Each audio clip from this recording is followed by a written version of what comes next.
அந்த அரசு நேரடி நெல் கொள்முதல் போனோம்னா அங்கே பெரிய வழக்கு எப்படிங்க விவசாயிகள் பண்ண முடியும்? ஒரு விவசாயிகள் வந்து வழக்கு போட்டு மேற்கிறாங்க அப்படின்னா விவசாயத்துறை எப்படி முன்னேறும்? விவசாயத்தான் நல்லா இருந்தாலும் இந்த அரசு நல்லா இருக்கும். விவசாயிகள் வந்து வாழ்வாதாரம் நல்லா இருந்தாலும் இந்த அரசோட வாழ்வாதாரம் நல்லா இருக்கும். அதனால இனிமேல் தவறு வந்து நேரடி நெல் கொள்முதல் வந்து நடக்கக்கூடாதுன்னு அனைத்து விவசாயிகள் சார்பாக உங்களை கேட்டுக்கொள்கிறேன். நன்றி, வணக்கம். ஊழல் நடந்துட்டு இருக்கு, வருடம் நடத்திட்டு இருக்கோம். 50 ரூபாய்க்கு 55 வந்து நெல் வாங்குறாங்கம்மா. டிபிசி சென்டர்ல 3 கிலோ எக்ஸ்ட்ரா, அது ஒவ்வொரு ஏரியா பொறுத்து எடுக்கிறாங்க. இதை வந்து அந்த சம்பந்தப்பட்ட அந்த மேஸ்திரி சொல்றாங்க, மேஸ்திரி அங்க இருக்கிற ஒர்க்கர்ஸ் எல்லாம் பாத்தீங்கன்னாக்கா அவங்க வைக்கிறதா சட்டம். விவசாயிகளுக்கு ஒரு பாதுகாப்பு இல்லாம போயிடுச்சுங்க. இதை பயன்படுத்தி ஒரு விவசாயிகள் வந்து சார் எங்களால் இவ்வளோதான் கொடுக்க முடியும், 40 ரூபா கொடுக்குறோம், 30 ரூபா கொடுக்குறோங்கன்னு முடியாத ஏழ்மையான விவசாயிகளை வந்து அவங்கள்ட்ட கேட்கும்பொழுது அவங்க விவசாயிகளை இந்த ரூபாய் கொடுத்தா மட்டும்தான் நாங்கள் கொள்முதல் செய்வோம், இல்லையென்றால் அவங்க மீது வந்து சம்பந்தப்பட்ட அந்த காவல் நிலையத்திலே புகார் கொடுக்கணும்னு சொல்லி ஒரு இன்சிடென்ட் நடந்திருக்கு. கோபாலபுரத்தில் போன வாரத்தில் ஒரு விவசாயி மணிகண்டன் விவசாயி எல்லாம் வந்து சேர்த்து கொண்டு போய் வைக்கிறாரு. கடுமையான வாக்குவாதம் நடந்திருக்கு.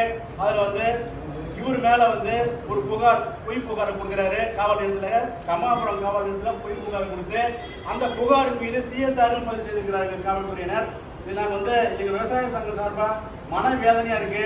காலங்காலமா விவசாயிகள் வந்து இப்படி பயந்து தான் வாழணுமா, 5 தான் வாழணுமா அப்படிங்கிற ஒரு கேள்வி இருக்கு. இதுல அந்த சம்பந்தப்பட்ட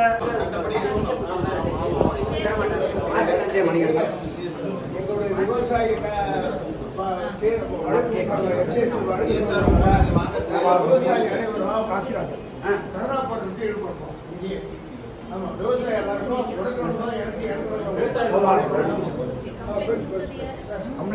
சக்தி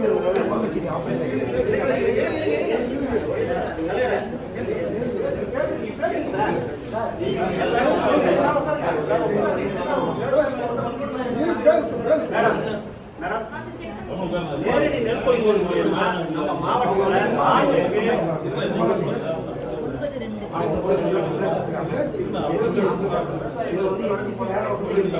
ஆண்டுக்கு சொல்லிடுறாங்க. சிவில் சப்ளை கார்பரேஷன் மூலமா விவசாயத்திற்கு 4.5 லட்சம் டன் நெல் கொள்முதல் பண்றாங்க. அந்த நெல் கொள்முதல் நிலையத்துக்கு ஒரு மூட்டைக்கு ஒரு சிப்பத்துக்கு 60 ரூபாய் லஞ்சமா வாங்குறாங்க. இது எல்லாத்துக்கும் அதிகாரில இருந்து அரசியல்வாதில இருந்து எல்லாத்துக்கும் கீழ்மட்ட ஊராட்சியில் இருக்க உள்ளாது எல்லாத்துக்கும் போய் சேர்ந்து விவசாயத்துல இதை நாங்க ஒரு வருஷத்துக்கு 90 கோடி ரூபாய் இழப்பு ஏற்படுது விவசாயிகளுக்கு. இது வரைக்கும் அவங்க வரல. 90 கோடி இழப்பு ஏற்படுது. இதை கேட்க போறதுக்கு SC/ST ஆக்ட்ல வந்து வழக்கு கொடுக்குறாங்கன்னு சொன்னா எப்படி விவசாயத்தை விட முடியும்? எப்படி அச்சுறுத்தல் விட முடியும்? எப்படி கேட்க முடியும்? ஏன் வாங்குறேன்னு கேட்க போறதுக்கு இந்த வழக்கு கேட்டதுக்கு 90 கோடி இழப்பு. நீங்க ஆயில் பண்ணி சாப்பாடு வாங்கி சாப்பாடு பிரியாணி எல்லாம் வாங்கி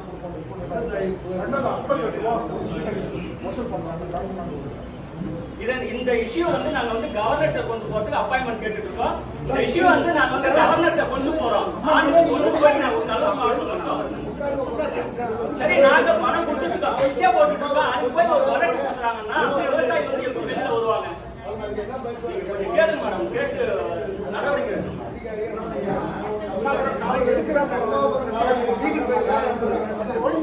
எப்படி வந்து பொய்யான ஒரு புகார் எப்படி வந்து சிஎஸ்ஆர் கொடுத்தாங்க? பொய்யான ஒரு போனவனே அந்த ஆக்ட்ல இருக்கு, அவங்க மீது நடவடிக்கை எடுக்கணும். அந்த நடவடிக்கை